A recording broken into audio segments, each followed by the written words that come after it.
কি রে রতন, হা কইরা কি দেখতাছস? লাশটা ধর, ভ্যানে তুলতে হইব। ভাইজান, লোকটার মুখটা দেখছেন? কেমন জানি হাসতাছে। মরা মানুষের মুখে তো এমন হাসি আমি জীবনেও দেখি নাই। চোখ দুইটাও কেমন জানি খোলা, মনে হইতাছে আমাগো দিকেই তাকায় আছে। আরে অ্যাক্সিডেন্টের লাশ, কত কিছুই তো হইতে পারে। হয়তো মরার আগে মাথা খারাপ হয়ে গেছিল। কথা না বাড়াইয়া কামে হাত লাগা। পুলিশ আইসা জায়গাটা দেখা গেছে, এখন আমাগো কাম। কিন্তু ভাইজান, এইখানে তো কোনো গাড়ি ঘোড়া কিচ্ছু নাই। অ্যাক্সিডেন্ট কেমনে হইল? আর লাশের গায়ে তো কোনো রক্তের দাগও নাই, শুধু গাড়িটা কেমন জানি বাঁকানো। তুই কি পুলিশের চাইতে বেশি বুঝস? যা কইতাছি তাই কর, তাড়াতাড়ি কাম সাইরা বাড়ি ফিরতে হইব। এই জায়গাটা ভালো না, দেখোস না শিয়াল ওয়েস্কা ডাকতাছে না? ইনি হচ্ছেন করিম শেখ। লাশ টানাটানির কাজ করতে করতে যার মন থেকে ভয় ডর প্রায় উঠেই গেছে। সাথে তার তরুণ সহযোগী রতন, যার রক্ত এখনো যে কোনো অস্বাভাবিকতায় হিম হয়ে আসে। আজ রাতে তারা এক অজ্ঞাত বৃদ্ধ লাশ উদ্ধার করতে এসেছে, যার মৃত্যুটা স্বাভাবিক বলে মনে হচ্ছে না। করিম আর রতন লাশটা তোলার জন্য এগিয়ে গেল। রতন লাশের পায়ের দিকটা ধরতেই একটা হিমশীতল স্রোত তার শরীর বেয়ে নেমে গেল। ওহ ভাইজান, লাশটা তো বরফের মতো ঠান্ডা। মনে হইতাছে বেশ অনেক দিন ধরেই লাশটা এখানে পইরা আছে। আহ, এত কথা কস কেন? চুপ কইয়া লাশটা তুল। যেই মুহূর্তে তারা লাশটা মাটি থেকে তুলতে যাবে, ঠিক তখনই বৃদ্ধর শক্ত হয়ে থাকা হাতটা হঠাৎ করে রতনের পা চেপে ধরল। চাপটা এতই শক্তিশালী ছিল যে রতন চিৎকার করে মাটিতে পড়ে গেল। ওরে বাবা, ভাইজান, ভাইজান বাঁচান আমারে, আমার পা ধরছে লাশটা। কি সব পাগলের মতো কথা কইতাছস? স্যার কইতাছি। করিম শক্ত করে লাশের হাতটা ধরে একটা মোচড় দিতেই সেটা রতনের পা ছেড়ে দিল। কিন্তু রতন ততক্ষণে ভয়ে প্রায় জ্ঞান হারিয়ে ফেলেছে। তার পা কাঁপছে আর সে ফ্যাল ফ্যাল করে লাশটার দিকে তাকিয়ে আছে। দেখলি তো, মনের ভুল। চল, আর এক মুহূর্ত দেরি করবি না। তারা কোনো মতে লাশটা ভ্যানে তুলে গোরস্থানের দিকে রওনা হলো। পুরো রাস্তা জুড়ে রতন একটা কথা বলেনি, শুধু ভয়ে ভয়ে বসেছিল। গোরস্থানে পৌঁছে জব্বার আলীকে ডাকতেই তিনি হ্যারিকেন হাতে বেরিয়ে আসেন। কিরে, তোদের এই অবস্থা কেন?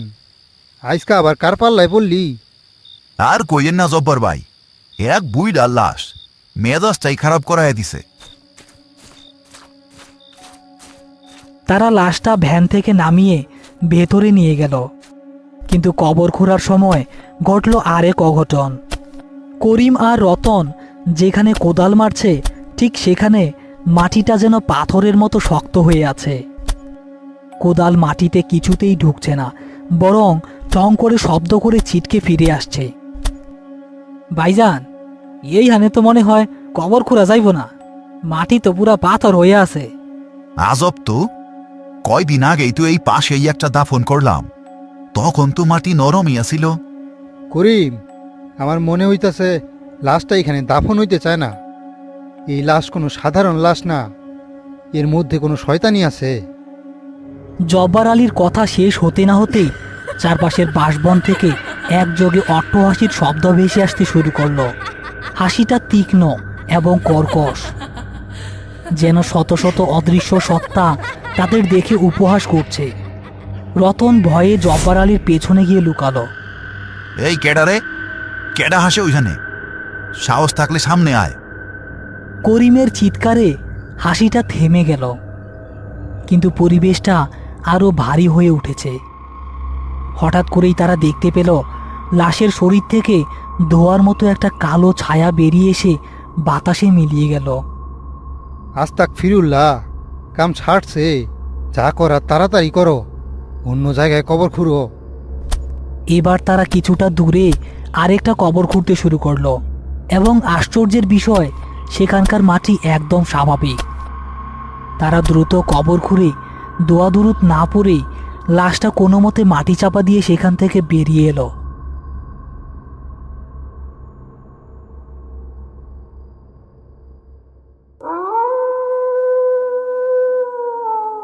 করিম ঘুমানোর চেষ্টা করছে, কিন্তু কিছুতেই যেন তার ঘুম আসছে না।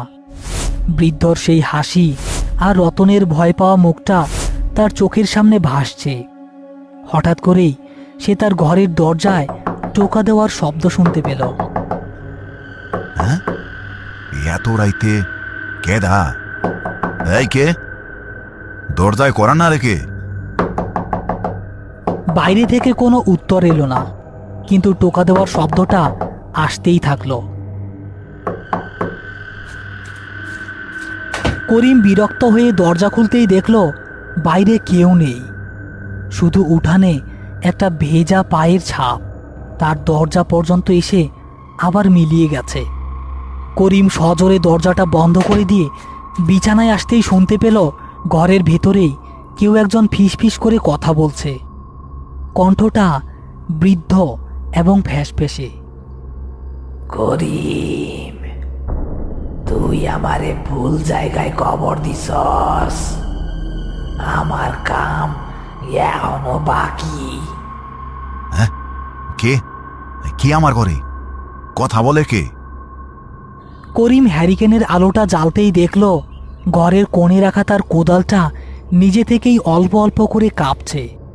সে বুঝতে পারল আজকে রাতটা সহজে শেষ হবে না। রতন কম্বল জড়িয়ে শুয়ে আছে। তার মনে হচ্ছে ঘরের বাইরে কেউ একজন খুঁড়িয়ে খুঁড়িয়ে হাঁটছে। হাঁটার শব্দটা তার ঘরের সামনে এসে থেমে গেল। সে ভয়ে চোখ বন্ধ করে ফেলেছে। হঠাৎ সে তার কানের কাছে হিমশীতল নিঃশ্বাস অনুভব করল। ডর পাস? ডর পাওয়া তো কেবল শুরু। আমার বাকি কাজ তোরে দিয়েই শেষ করব। রতন চিৎকার করে উঠে বসল। সে দেখল তার ঘরের জানালা দিয়ে একজোড়া লাল চোখ তার দিকেই তাকিয়ে আছে। সেই চোখ দুটো সেই বৃদ্ধর, কিন্তু এখন সেগুলো আগুনের মতো জ্বলছে। রতন ভয়ে জ্ঞান হারিয়ে ফেলল।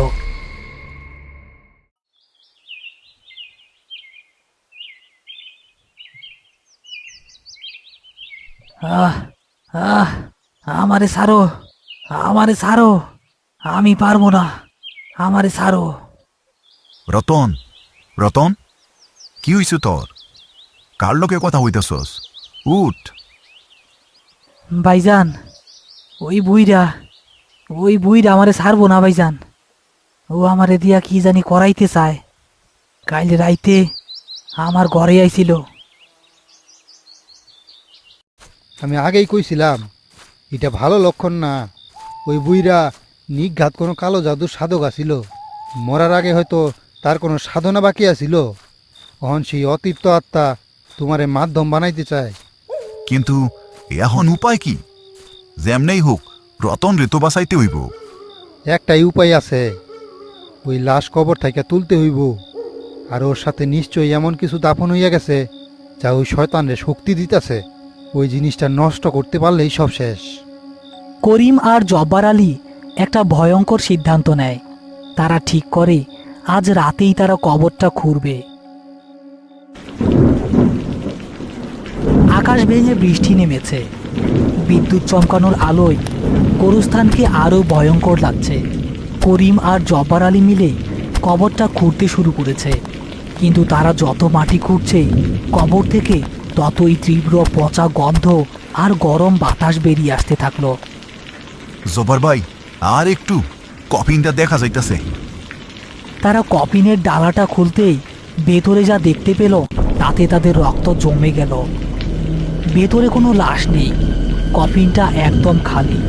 তার বদলে ভেতরে রাখা আছে লাল কাপড়ে মোড়ানো একটা পুটলি। সর্বনাশ, লাশ কই গেল? জব্বার ভাই, লাশ গেছে ওর কাম করতে, কিন্তু আসল জিনিস এই পুটলির ভিতরেই আছে। করিম কাঁপা কাঁপা হাতে পুটলিটা খুলতেই ভেতর থেকে বেরিয়ে এলো মানুষের চুল, পশুর শুকনো রক্ত দিয়ে আঁকা কিছু নকশা, আর একটা পুরনো রূপার আংটি। আংটিটা হাতে নিতেই করিমের মনে হলো হাজার হাজার ভোল্টের বিদ্যুৎ তার শরীর দিয়ে বয়ে গেল। ঠিক সেই মুহূর্তে তাদের পেছনে সেই বৃদ্ধর ছায়ামূর্তিটা দাঁড়িয়ে আছে। এবার তার চেহারাটা আগের থেকে অনেক বেশি ভয়ঙ্কর। চোখ দুটো জ্বলছে আর মুখ দিয়ে লালা পড়ছে। আমার জিনিস ফিরাইয়া দে, ওই আংটি আমার সাধনার শেষ অংশ। করিম, আংটিটা আগুনে ফালাও তাড়াতাড়ি। জব্বার আলী হ্যারিকেনের তেল ঢেলে একটা মশাল বানিয়ে ফেলল। করিম সর্বশক্তি দিয়ে আংটিটা সেই আগুনের দিকে ছুঁড়ে মারল। আংটিটা আগুনে পড়তেই চারপাশটা কাঁপিয়ে একটা তীব্র চিৎকার বেরিয়ে এলো। সেই অশরীরী সত্তাটি যন্ত্রণায় চটপট করতে করতে আগুনের শিকার সাথে নিজেও পুড়তে শুরু করলো এবং আগুনে পুড়ে ছাই হয়ে বাতাসে মিলিয়ে গেল।